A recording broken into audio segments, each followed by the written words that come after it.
I remember one day, actually, my daughter came to set, and she and Anton immediately hit it off and had this amazing day. They wrote little plays together, and they were drawing pictures, and they developed this little language that they were talking with each other. It was really lovely. It was funny because Anton, again, I always say about his youth, because he seemed very youthful to me.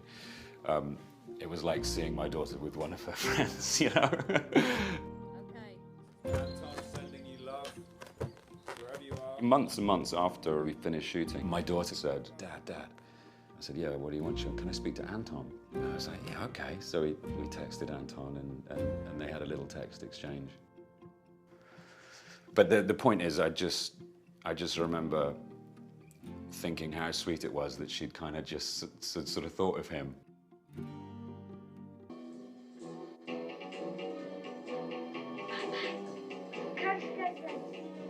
Filming, taping by Victor Yelchin. Costumes by Anton Yelchin and Irina Yelchin.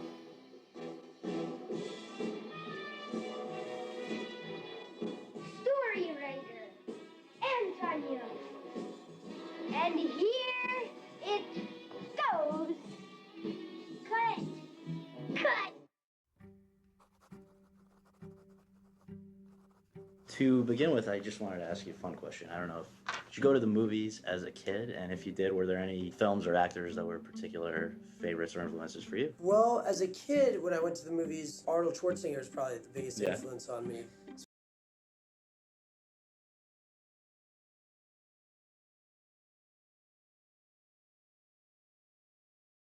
Then when I was like 11 and 12, my parents started showing me, because I started working. And they were like, you know, if you want to do this, we're going to start showing you good movies just so you don't think Space Jam is It's the peak. was the peak of American cinema. So they showed me a film shot by the same DP, actually, named Michael Chapman, who did Taxi Driver. And I loved it. It was like the first thing I consciously said to my folks, like, I want to do this. I want to make movies.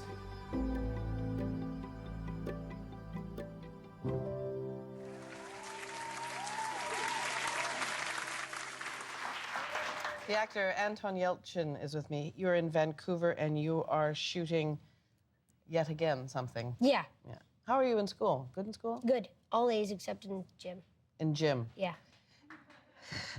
You're a child after my own heart, I have to say.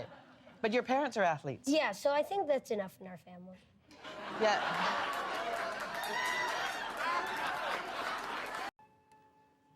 So I was very happy. I was extremely happy that I have a baby.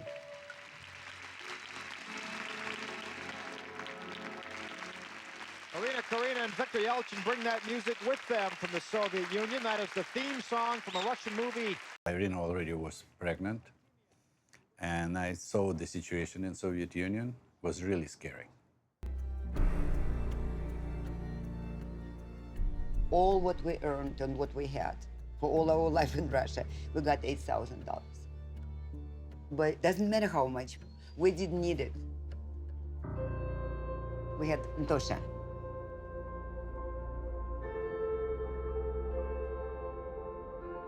I will never forget this day, September 13, 1989.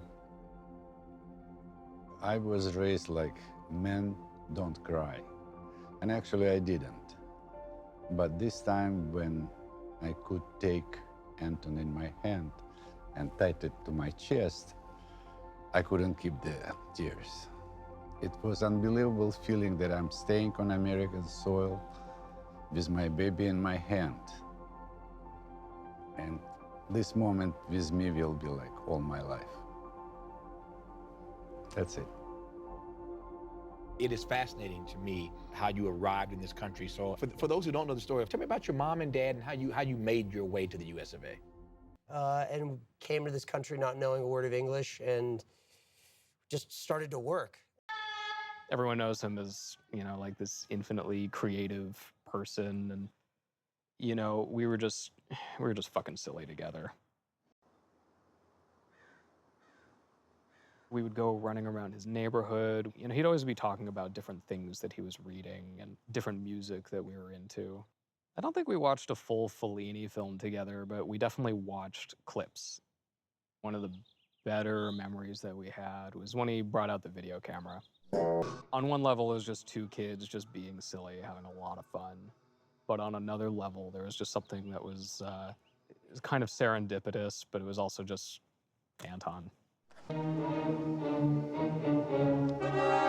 I was very shy, but very privately animated. What do you want me to show you? An action. Sort of a closer family friend of ours suggested they take me to an acting class called Chris Carr's Actors Workshop. He had like a class for little kids, and it was like all like 8-year-olds, 9-year-olds.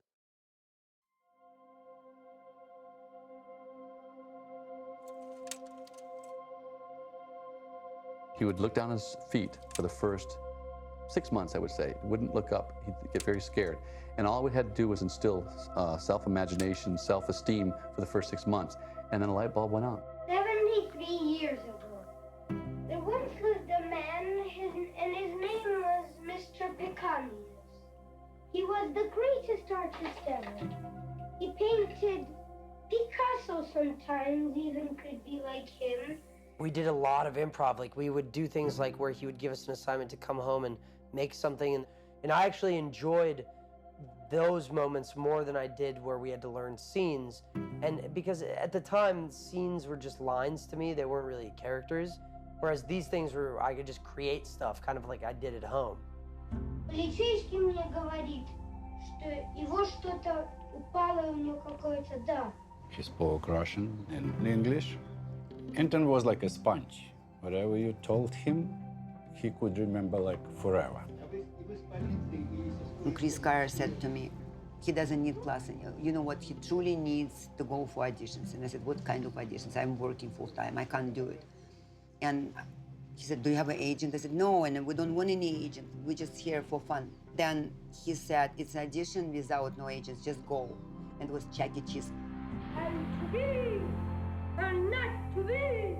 So your audition for Chuck E. Cheese, you did an imitation of Arnold? Arnold. A bit, Arnold, but it's gotten worse. Oh, yeah. Oh, well, that's okay. And then they asked us to dance. Most guys, you know, that are like 10, 11, and 12, you say to them, okay, dance. They want to run away. I always dance with my mom at parties and in between my dad dancing with my mom because my parents are ice skaters. So my mom always wants me to dance with her, so I don't say no. So I always dance with my mom.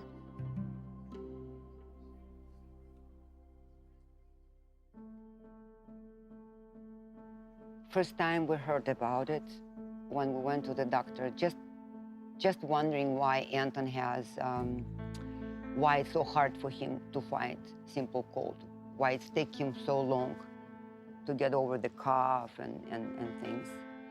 And the doctor wasn't sure about it, but he said we need to run tests for cystic fibrosis.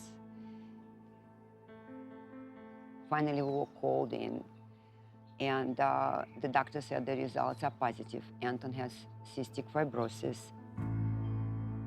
Imagine being born with chronic illness and your parents being told that you're not going to live beyond a certain age without a significant amount of therapies and significant amount of medications to modify how their body functions to maintain their activity. That's a huge burden to bear. The doctors were saying the symptoms of this disease are shortness of breath, wheezing, low energy. He's going to start coughing more. One of the hardest things with CF is they don't look sick, but they're battling all the time because the #1 symptom is their breath, which we all in this room take for granted. They all handle it differently. You know, I'd say, no, this is more hopeful than it used to be. So really live with hope as your main driver. We came home and we couldn't sleep, and we felt so guilty that we are healthy. And our son has this horrible disease. And always Eat my greens. I like greens. Good. And never. Thank you. But he was getting stronger and stronger.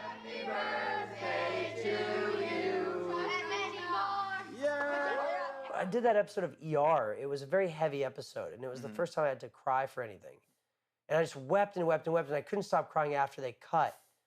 And it was weirdly cathartic and kind of awesome, but very painful at the same time. Like, my mom was really freaked out. We and the other doctors worked really hard to help your parents, but their injuries were very, very serious. And despite everything we tried to do, we were not able to save them. But I know they would be so relieved to know that you're both okay.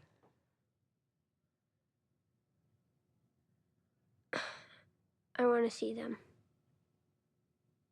I mean, I don't think any parent, I don't know what kind of parent want to sit there and see their kid weep. And it was kind of off-putting to her, but there's something happened where I realized that it was very much something that I had enjoyed, that intensity. When Anton was 8 years old, because I know exactly when I was very sick, and he would come, and every day, "Dear mommy, I love you. I wish for you to feel million, trillion, billion times better tomorrow. Dear mommy, I love you so very much. I adore you. I wish for you to feel billion, trillion times better tomorrow." And it was like 20. Those type of cards, he would just slip under the door or kiss me and do that. And then when I got good already, I was already went to work, he would just write, "Dear mommy, I love you. Love, Antosha. Dear mommy, I love you. Love, Antosha." Just like this. This is like, that's a treasure. It's no gifts better than those.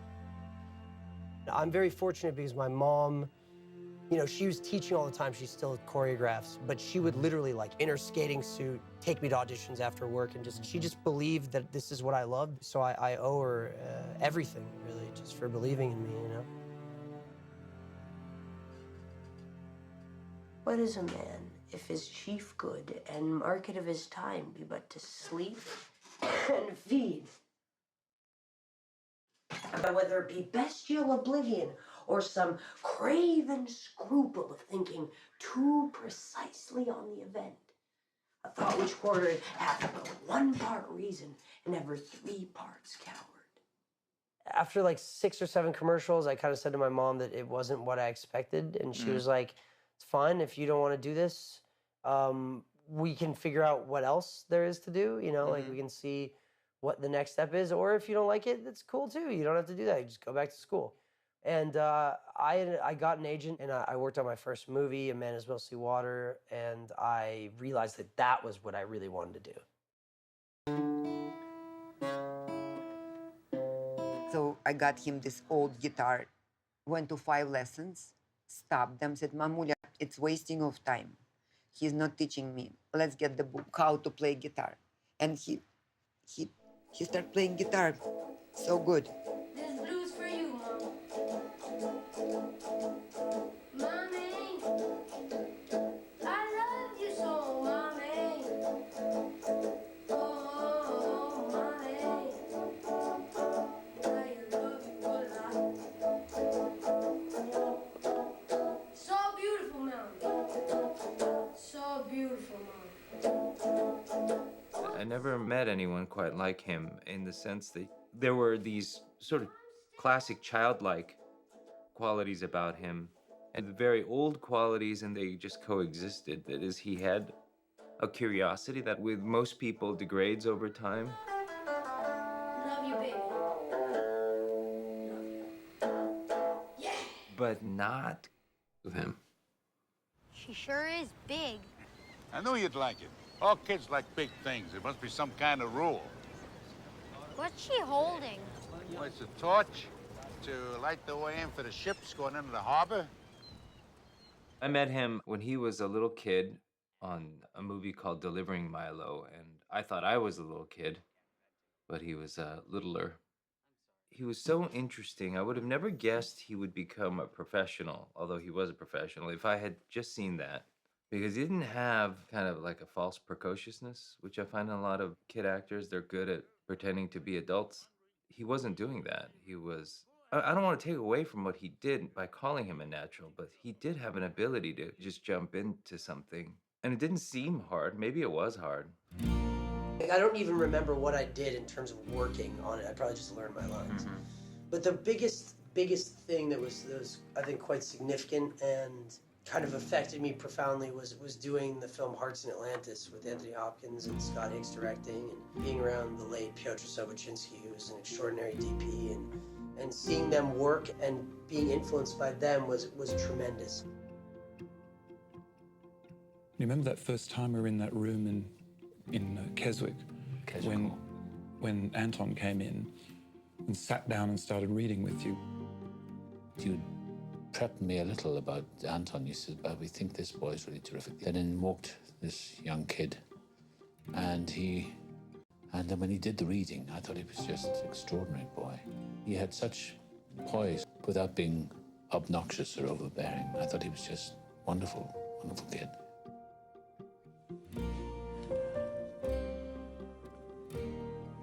Go on, Ted. I mean, you can't stop. Ted, I gotta know what happened. I never ever saw a girl as special as Carol Gerber. There's millions. Oh, yeah? Have you kissed her yet? Yuck. Well, you will, I promise you.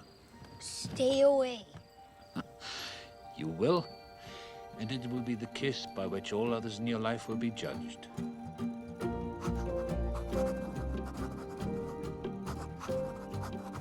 Dear Journal, today I have my first kiss. This was my first kiss with Mika. It was okay. I kind of liked it. It was very nice. And I did it twice. I hope it happens many more times.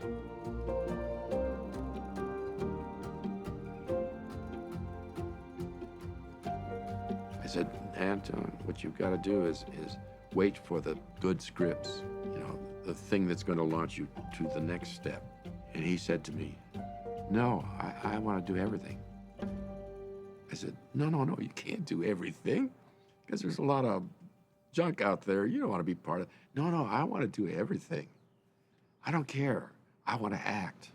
We would sit for hours, and he would show me old movies, you know, old film noirs and old French movies and old Japanese movies. And, you know, he was a true student of film. Double Indemnity, 1944, Billy Wilder. A great, nasty picture. Uses the self-conscious device of voiceover and flashback. Straight Shooting, 1917, John Ford. A great, moving picture. Even though it's Ford's first feature, already displays his themes and much of the spectacular use of mise-en-scene. He said that if I will ever direct, I have to have very good knowledge, then I can use references in my work. So he started like in the very beginning, even with like silent movies first. I remember once he invited me to a movie. It was the Big Heat with Lee Marvin. After the movie, I was like, that was amazing! That was amazing! And he was like, I'm glad you enjoyed it. He had, of course, seen it multiple times. I mean, I always love movies. I love being on set. I love meeting people. I love working on the scenes. But the level of work that I put in and the appreciation I had for the craft of filmmaking is completely different now.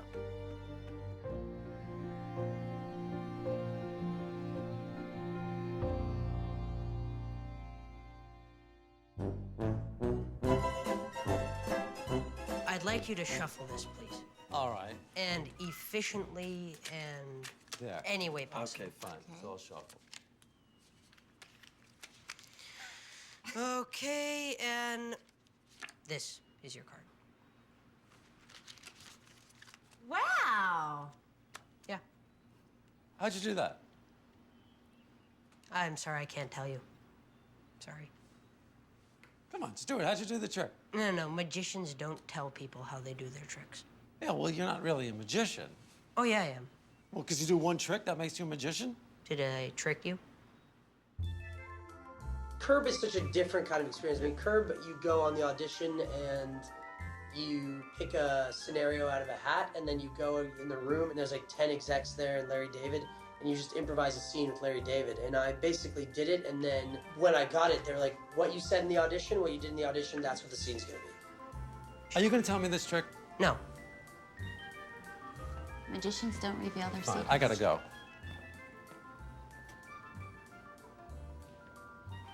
You guys are a lot alike.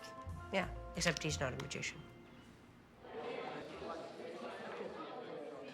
It was 2004 when I first met Anton. I had seen a lot of kids for something I had done right before that. So when David Duchovny was looking and he had someone in mind, and it was like, you just have to meet this child. And they met Anton. I think it's the only kid I brought to him. I don't want you to take any shit off your dad, okay? And listen, if Simone... Do good things, Tommy.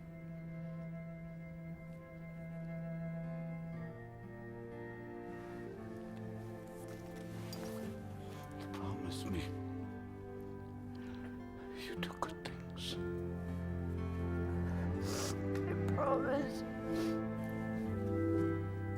The thrill of making movies and being able to make movies and studying characters and, you know, getting to work with people that you respect and admire, that it's kind of an easy choice. At least for me, you know, that's how I think about things.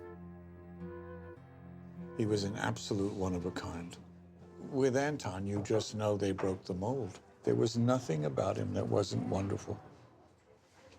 I remember he was always there, always on the set watching me, and then after a take, he'd come over and ask me questions about it, or when we did a scene afterwards, he didn't go rolling off into his trailer. He wanted it always to be of a piece. Presenting the Breakthrough Award tonight is his House of D director. Give it up for David Duchovny. I learned about integrity, artistic integrity, about artistic morality, if that can be said, about honesty.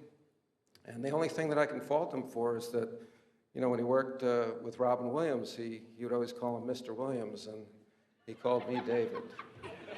But Anton, the luckiest thing and the best thing I ever did was put you in my movie. Come here and get this. Thank you, Mr. Duchovny. It's really great to be here. I'm not really good at taking compliments, so I'll try to make this as quick as possible.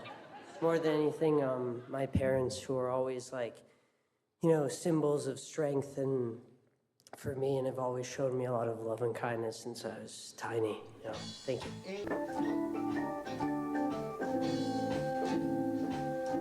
Dear Mamula, you are my best friend, the closest person to me in the world, and the most amazing woman that I know. Your soul, through your beautiful eyes, shines. It does not matter whether you are laughing or yelling, regardless of whether I'm smart enough to show it. I always, always, always have so much respect for who you are. For how strong, smart, wonderful, talented, interesting, intelligent, and just how, your least favorite word, cool you are. Thank you for every hug, kiss, smile, and every bowl of soup. You are an extraordinary, charming woman, and you have an equally extraordinary husband, and a son that is your baby, as long as he lives. Love, Antosha. I remember I was like a little intimidated by Irina, just a little bit. We were maybe like 11 or 12, and we'd be looking at something on the internet, something inappropriate or whatever, and then, you know, we'd hear from downstairs like, Antosha! And he'd yell back, "Что?" You know, like, just like, what? You know, that's when our hormones just started kicking in. So we were just totally girl crazy, you know?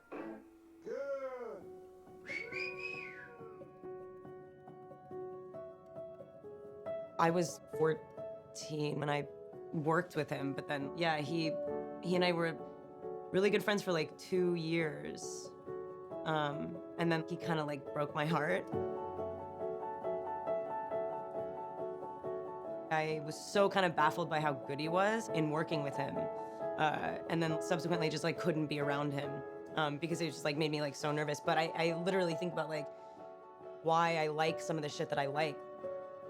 In that very brief period of time at like 14, 15, 16, he kind of like shaped me in this way. And so yeah, full disclosure, fully. It's just like weird to talk about it with anyone because it was like this kind of like insulated little thing. And yeah. I missed you so much. Watch it, my ribs still hurt. Start to kiss me? No, of course not. He intimidated me because he's so voracious. And I like wanted to keep up with that and wanted to listen to all the music that he fucking listened to. And I like wanted to kind of absorb all of his interests and all of his stuff. So yeah, there was like that. And he asked me once what my favorite book was, and I didn't really have one at the time. I was so horrified. I think it probably kickstarted my own like I wanted to be better, smart. I think On the Road is really a novel about the savage passage of time and how to approach that passage and the ultimately sad way it keeps going and leaves us all behind in its wake. Even Dean Moriarty, who always exists in the present, gone Dean Moriarty, who digs the world continually and loves every bit of it and moves on. He had to do the scene in Alpha Dog when he is getting drunk. And he says, Mamulia, you know, I'm worried about this thing. I said, why? Well, I've never been drunk. So what you saying, that you need to be drunk to play a drunk person? He said, yeah. And I said, well, you know, baby, if you want to kill somebody in the movie, so you have to go and kill somebody else? So he said, okay, well, kind of agreed. You know that we have homework parties? What? Homework parties with little hats. No. Yeah. Like, Yeah. for birthdays. Yeah. Another thing. I'll be sleeping, right? And she'll wake me up by looking at me. Like, I'll open my eyes, and she'll be right there looking at me like... You're lucky, you know that. Yeah, I know. Before he started the next movie or next job, he was going for checkup. But the doctors was telling us that the problems with cystic fibrosis coming with the age. He was a list man. He always had a list on him. He was like, Mary, I'm so glad you're here. I have so many things I want to talk to you about. So we would just like get into these great conversations about, you know, how he could do things and still live his life. Anton probably felt himself a little bit like a lone soul, even like we tried to give him as much love as we could. Numerous times a day, he'd have to be hooked up to a breathing machine that he'd, would have to literally just pounce against his lungs and cough up mucus, and then have to go outside and put on a smile, and through that also wanted to keep that inside and not tell anyone. A call time's usually bright and early. He had to do his breathing exercise like 2 hours before just to get himself prepared to start the day. Nobody knew that but Anton. Nobody knew that. People are finding out right now, actually. This is insane.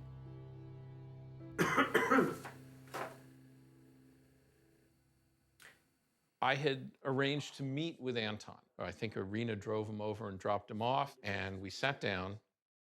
And I said, so, why do you want to play Charlie Bartlett? What is it you like about the character of the movie? And the first thing he said is, I like how honest he is and how he wants to do things for his friends. He wants to take care of people. Marlon, I love you, dude. Guys, give me... I have a small growth in one of the ventricles of my brain. To date, I've had 4 brain surgeries. Anton was one of the very, very few people that knew that about me. He would always be very concerned. He knew instantly when things weren't right. Because of him and because of our friendship, that I was able to be a bit more accepting of the circumstances I was in. If you can explain what you're doing, or better yet, why you're doing it, that'd be a good start. Look, I'm helping these kids, okay? Nobody else is listening to them. Charlie could be the loneliest of people, but he chooses not to be. It's the intelligence of his decisions, and as a result, his responsibilities and the consequence of these that shape his character. He was always kind of observing people and their behavior, and he took that into his work a lot too, because he'd be able to take different characters, and he loved stories. He loved human stories. Charlie's an optimist. People are depending on him. He had so much love for the people that were close to him in his life. I lost my dad when I was 13, and he was like there for me, you know? Funny thing is, like, I would use my disease to, like, you know, to help me out occasionally, like to bail me out of things. And this guy was so selfless that he, like, you know, was able to keep such a serious thing secret. Anton was great at what he did, but he was kind of worried that because of his condition, he maybe wouldn't be able to work.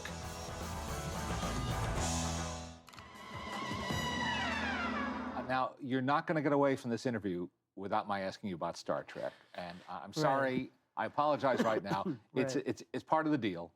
You're in the new Star Trek movie directed by J.J. Abrams, and the whole world is curious about it, and that Right. includes me. Right. So you're playing the young Chekhov. Right, Pavel Chekhov, right. On the first Star Trek, we said we wanted to clone little Antons and give them away as wrap gifts. Just tiny pet Antons that I think it was just the kind of joy and the kind of happiness and optimism he sort of encapsulates. And of course, you know, the fun of playing around with that great accent. The character of Chekhov in Star Trek speaks a kind of Russian that doesn't really exist. They're creating a singularity that will consume the planet. And it was actually really hard for Anton at the beginning to speak Russian badly. He could not speak in English with Russian accent. He went to my father, and I said, well, ask JJ, is my accent is good? And he said, Mom, no. When he was business, he was saying, Mom, your accent is not good for that. I need grandpa accent. Excuse me. Yes, Sorry, Mr. sir. Chekhov, what is it? Based on the Narada scores from Vulcan. I remember being with him on set and doing a classic J.J. Abrams sort of 19-hour day, and he looked so tired. I remember he was trying to say this very complicated speech about dropping out of warp and hiding behind Saturn, and his little eyes were so sort of red. He never looked younger to me than on that day. If we adjust our shield frequencies, we should not be detected. Wait a minute, kid. How old are you? 17, sir. I can certainly say for the group of people that got to work with him, he might have been the youngest person on camera, but he was, I think, the person that sort of quietly, without even realizing it, I think, you know, challenging all of us to be as good as he was. It's an interesting line to follow because you pick and choose and you see what you can bring that's your own. And then I met with Walter Koenig and we had this talk and he said, you know, it looks like you guys are being really smart about this and doing your own thing. And yet, you know, I see traces of myself in what you're doing. And it was really great for me to hear that because I was so nervous about meeting him. And he seemed so pleased. Here we are, we're all coming together to revamp this old franchise that had moved people for so long. And Anton was the youngest one in the cast. And his angle about like, oh, we have to do this right, and if not, people will be unhappy. We're talking about peace, it was about friendship, it was about ending war. And I remember thinking, my God, this kid is so deep. I gotta get myself in shape. I play guitar and Anton played incredible guitar, so, you know, we'd inevitably kind of bring our guitars to the set and tool around, and Anton and all of his frustrating humility. He never wanted to pat himself on the back, it seemed like. He'd say, well, I don't really know, you know, how to play all that much, and then he'd like whip out some like Mississippi John Hurt or something that was just like, oh, I've just been playing this for a little bit. He really knew what he was talking about, no matter what it was, you know, and there was some real beauty in that. We went back to we had some, you know, shooting on set, and then going back to the trailers. And I said, "You want to come in and jam?" He's like, "No, I gotta go back to It turns out he's translating this Russian novel that's like this big, a Russian philosophy tract. He's like making notes on this thing and translating it at the same time. He's, mind you, 17 years old. It was so funny. He didn't consider himself a musician, and he didn't consider himself a singer. And he was a damn great musician, but he was a little bit, I think, self-conscious. He always wanted to be the best at what he did. From Sarine, it's Dave, I'm Anton.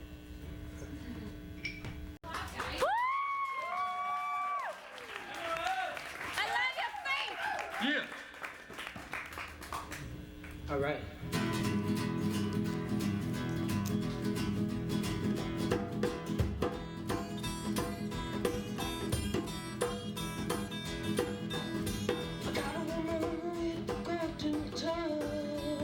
He would have been intimidating, but he didn't wield his power that way.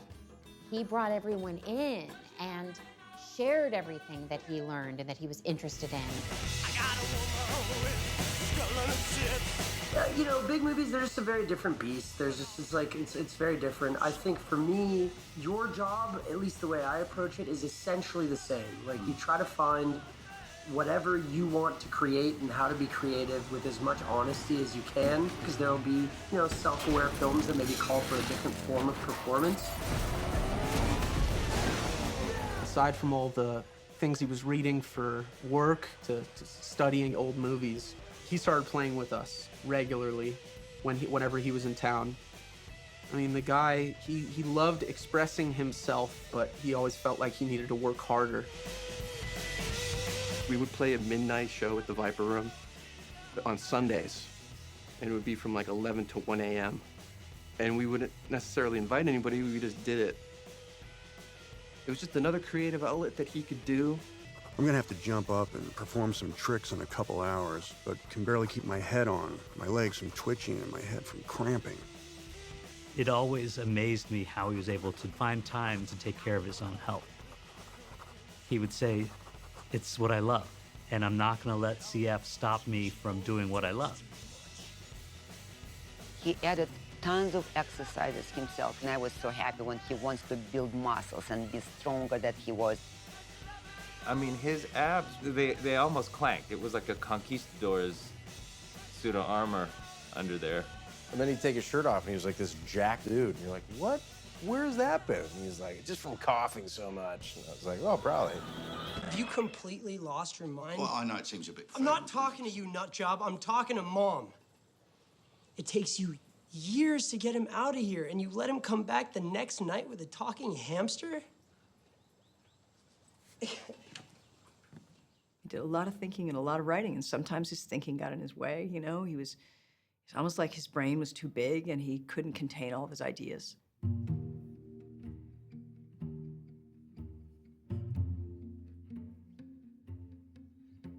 That excitement, that kind of youth and all of that was really what led me to believe that someday he would have to express it some other way besides acting, because he really was an intellectual, but I think that he really loved the play of the mind. And he had to put some of that to bed in order to be an actor.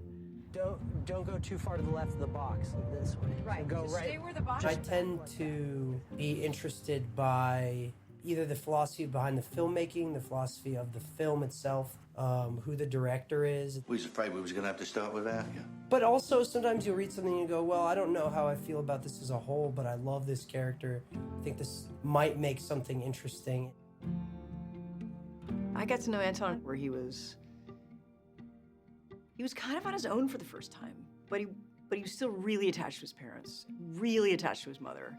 We were just hanging out, we didn't talk about our parents. And then his mom was coming into town and he was so excited. And I was like, are you seriously excited your mom is coming? I start getting like a pre-migraine when my mother's coming into town. I love her, but I need you to write me something.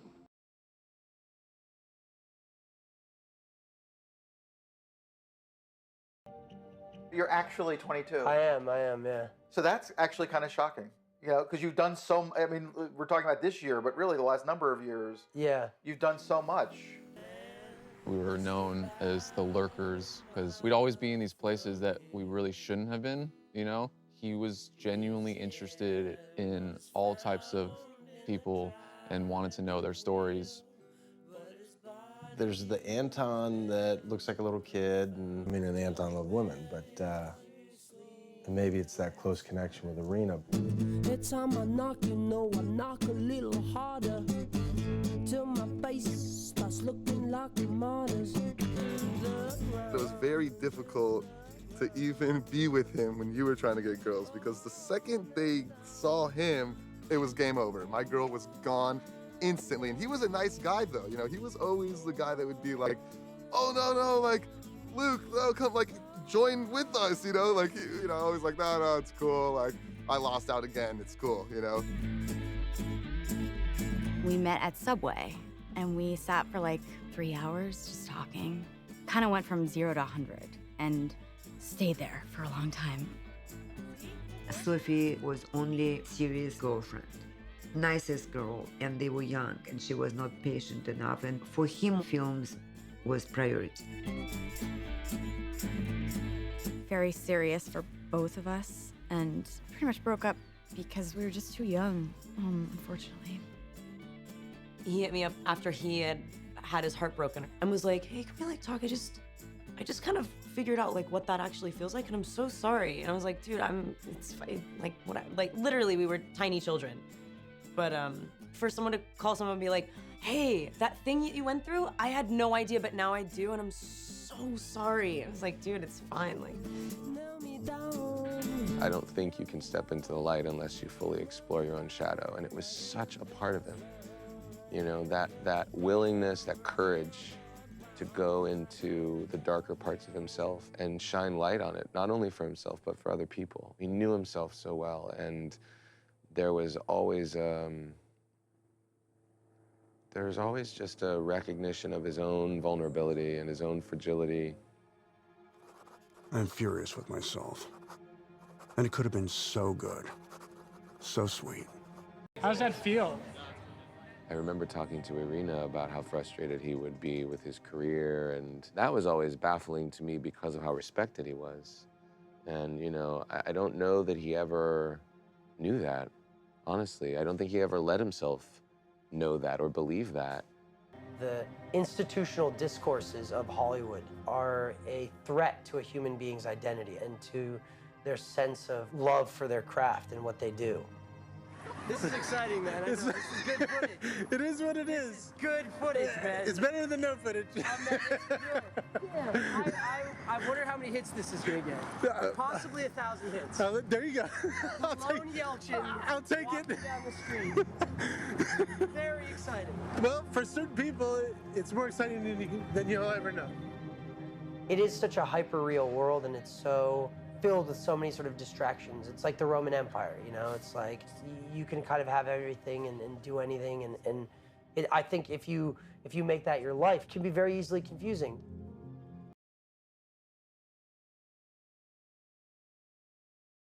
That's what you're focused on, and that's what you're thinking about. You're bound to have a lot of kind of disappointment and confusion.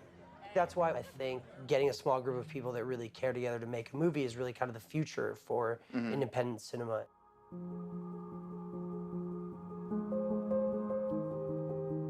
He was the first person I cast, and I mean, it was a very somewhat autobiographical experience, so there was a lot of just trying to find a kindred spirit, someone who'd been through some of the experiences I'd been through and understood that. I've read in another interview that you've done that you also, in some ways, had gone through a similar experience in your own life with the forced separation in a way. Is that true? I think inevitably with my job, every one of these relationships becomes long distance because you leave for 4 months at a time. So certain things you can really relate to and understand, like that last night feeling, the I'm not going to see you for 4 months feeling, I haven't seen you in a long time, how do I take this moment feeling.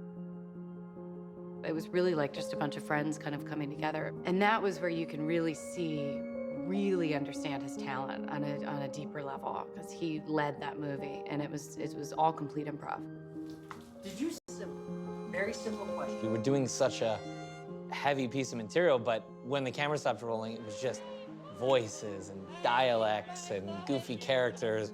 Went in 100% together, and they were such an incredible partnership in that because there were no boundaries to how we could explore that dynamic. I was nervous after like crazy because it's such a liberating experience to then go onto a studio film. But Craig Gillespie on Fright Night is also a director that loves improv, and the idea of someone suffering doing something that is unfair to people that they really care about is something that sort of transcends that format as a kind of human experience.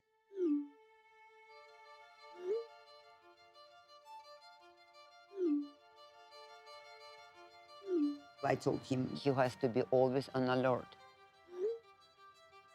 This illness in there, and you have to be careful. Just because he was not a Superman, he wants to do something, and sometimes he did, which he shouldn't. We're doing this 9-day sequence of vampires on fire. And I'm like, let me ask the stunt guys, and I'm like, is it safe for Anton to be on fire? And they're like, yeah, it's safe. And I'm like, okay. Suddenly the studio calls, what the hell are you guys doing? Burning a lead actor. Because of what he went through his whole life with his disease, it's why he wanted to get a lot done.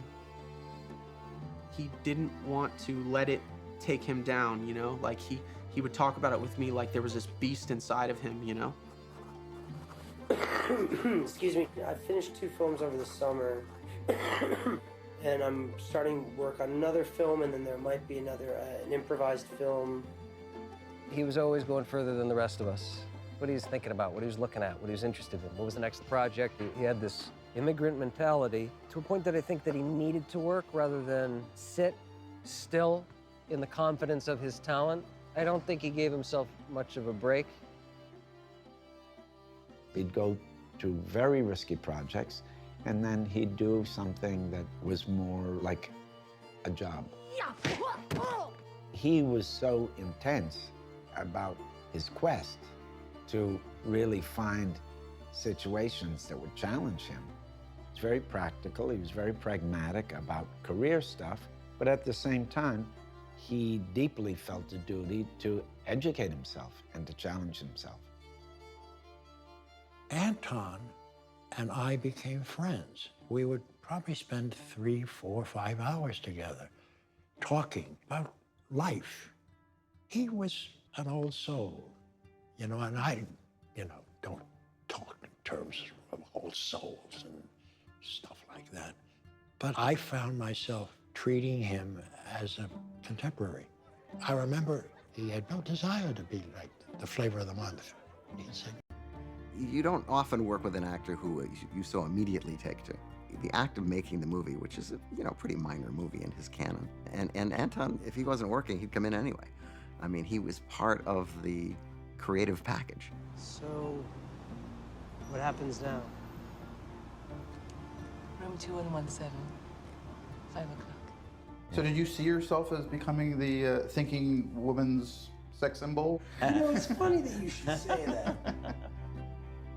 I am constantly surprised by how insane filmmaking is. Like 100 whatever people have gotten together to try to get one shot perfectly, and there's a real madness and beauty to that madness that I love. I find it completely intoxicating, and I truly enjoyed working on this one. I truly enjoyed working on this film, 5 to 7. it's startling in a way. There's something angelic about him and pure about him and open and obviously intelligent. Very rare, really. I think as an actor, it's sort of a mixture of the philosophical awareness and the emotion. I mean, I'm still not very confident that I'm good enough, you know? I don't know that I'll ever be confident in that. You're at the ground floor of a growing business. Your reward is a career.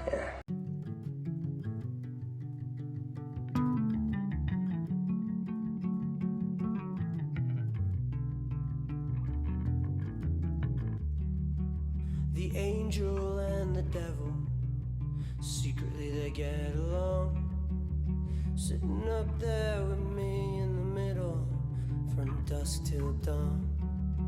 I Dear Mamula and Papula, every day in Tokyo, I think about how terrifying it was for you to come to a country where you did not speak a word of the language with the intention of starting a new life.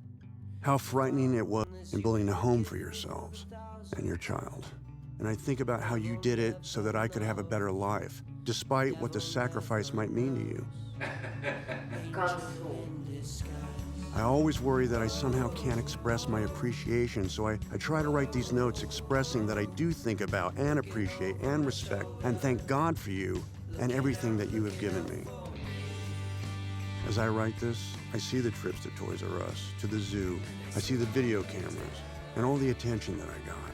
I wish I could take all of these things and put them together and give them back to you with all the love that you gave me. I love you so much, and I hope you know this. I wish for you to be happy and healthy for another million, billion, trillion years. I wish for us to be able to celebrate all together for all of those happy and healthy years. I'm so grateful, потому что я знаю, сколько ты... А не знаю, мам, я тебя так люблю, любимый. Знаешь, что ты... I love you. Love, Antosha. Everybody was away from their families, so something very beautiful happened where we all just sort of came together. Look up. He surprised me every time he spoke about something. I thought, you know, what a bright, intelligent human being. Anton and me and Sophia every weekend would be out on the sailboat in the harbor in Vancouver. Anton was the only one with his hoodie and his sort of moon boots wearing on the boat, and there was no way the water would touch him. He was so particular and so interesting. I have this great picture of me on the boat. I'm falling asleep on Anton's lap. And Anton's with his like sweatshirt, and I can tell he's like, God damn, I've probably been asleep for like an hour on his lap, but he doesn't want to move me. It's really cute. I got that one. There is this thing, you pretend to be a family over a number of years, and at some point you kind of are. Really did not. He looked skinnier than usual. And he was coughing a lot more. Just we were all worried about him. He was scared. I saw him scared. I felt him scared. Remember he said, oh God, I gotta start taking better care of my health. He didn't want to worry his mother, you know? Mamula, how are you? I miss you. Have been going non-stop in a way since I left for Dubai, so it's starting to catch up with me. Paris is beautiful as always, but I miss LA. Paris is pretty, but it is not home. Antosha. He was sometimes so tired fighting it that he probably was skipping breathing exercises and stuff and ended up being in a hospital. That's when it really hit me, and my friend could, you know, he's not meant for this earth as long as, you know, what they deem the normal life expectancy is. I don't know. I feel like sometimes I feel like maybe he knew. He's just pushing, finding, exploring. There's a lot of courage and bravery, and which he didn't really see, I don't think, in himself. But from an outside perspective, was so clear is that he just, you know.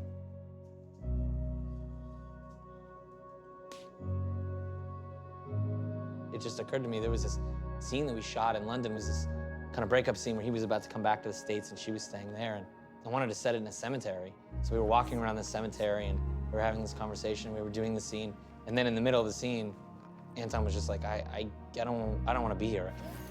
I don't know, I don't like walking on people's graves. You're not walking on people's graves. We are. This is the bit in between the graves. No, I don't like this, I don't like this. And Felicity's trying to do the scene in the scene, and we're shooting, and she's like, oh no, let's stay, let's talk, let's sit down. And he's like, no, I gotta go, I gotta go. This is freaking me out.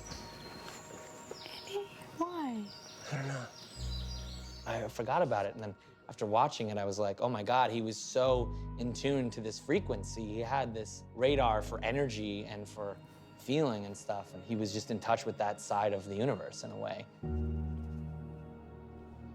He was getting very worried about himself because he started reading blogs, CF blogs. He started reading other people with CF and felt very disturbed.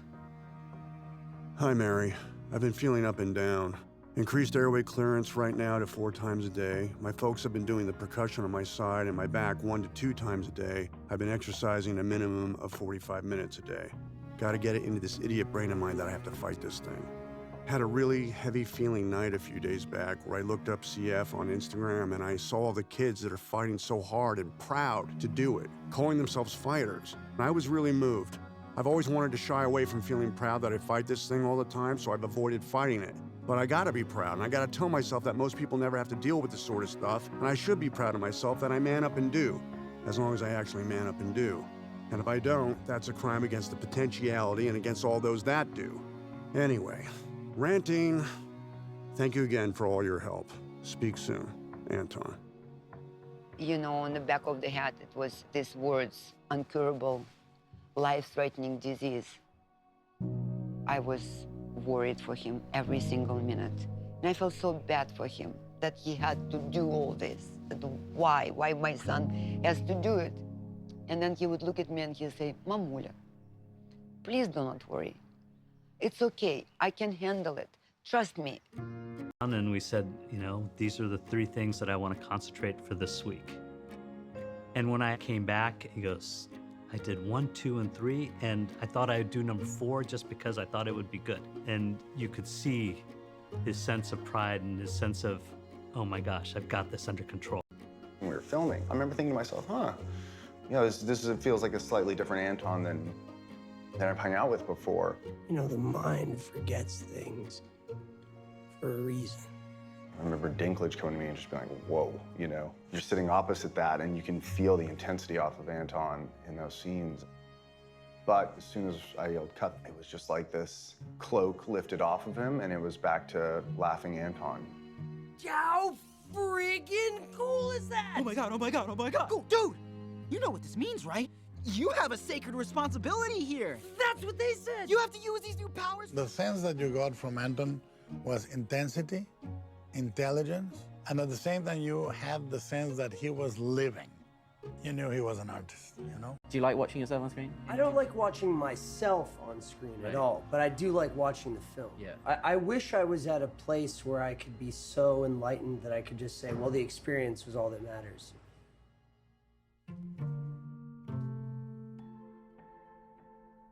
And I can bring both you and Ian. So if you want to come, I have a ticket for you, but I need your passport info today. Let me know. He'd been working so much that last year and been just battling and just dealing with so much stuff. And so Ryan, him, and myself go on a trip together to London. It was like the first time in a really long time I felt like we were just kids. Being at the National Gallery, and he stood in front of this painting. Anton wouldn't move. Ian and I walked around like 3 more rooms, came back 20 minutes later, and he's still staring at this painting.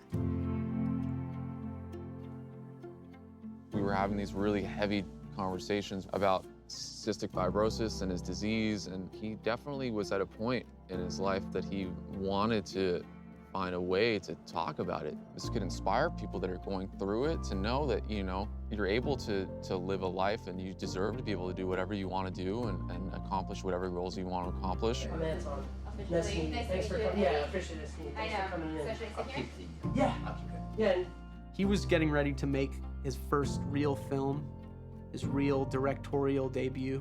He had every shot written out and planned to a T.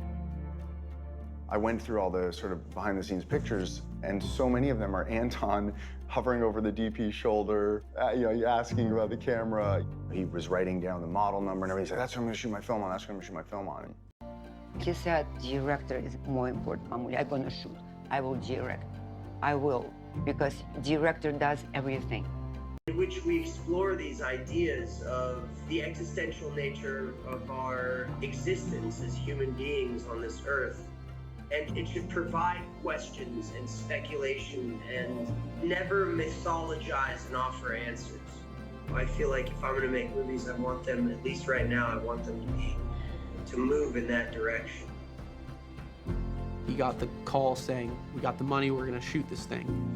And his dreams were coming true, you know?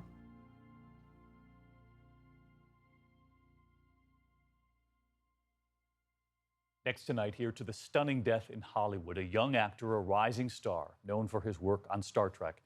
He was killed trapped between his SUV and his driveway gate, and it turns out his Jeep is one of hundreds of thousands included in a recall.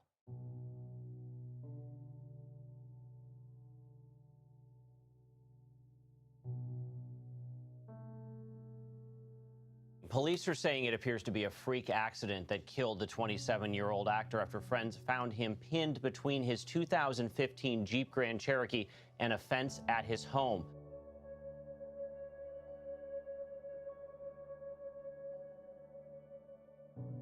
Here's a guy who struggled with his lungs for as long as I knew him. And he's pinned so he can't breathe. Like, out of all fucking things, out of all fucking things, that's it? And you go to the house and you look at the gate and you're like, this little thing right here caught the last moments of my friend, this little spot in the universe.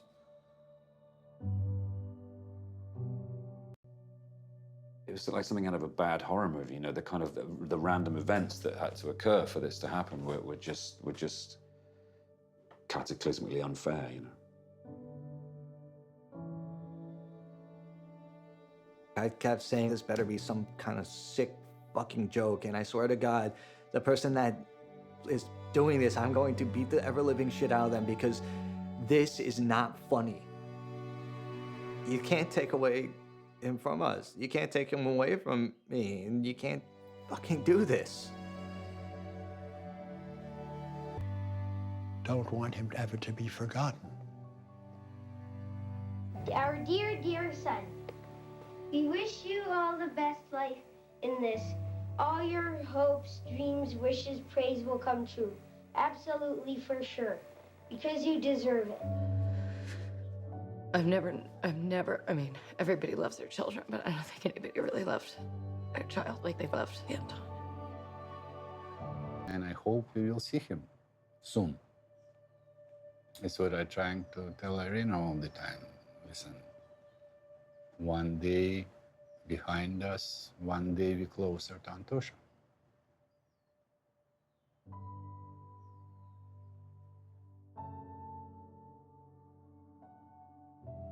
Victor said to me, let's pretend Anton went for a long, long shoot. He just went to shoot movie. And I said, I can't pretend like this, Victor, because he would call a million times. It would be not true.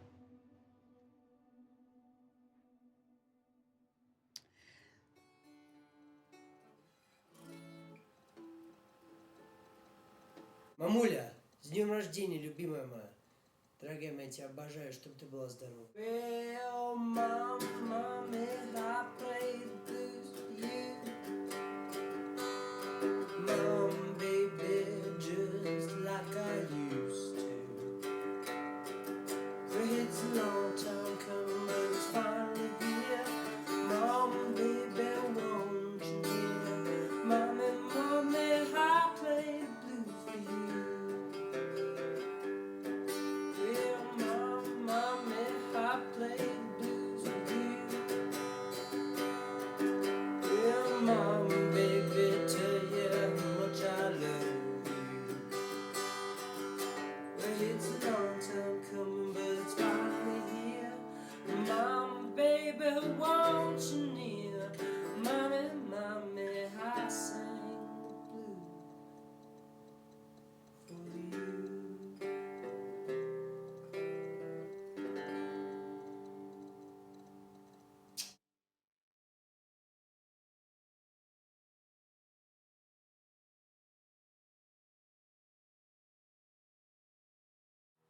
the sun.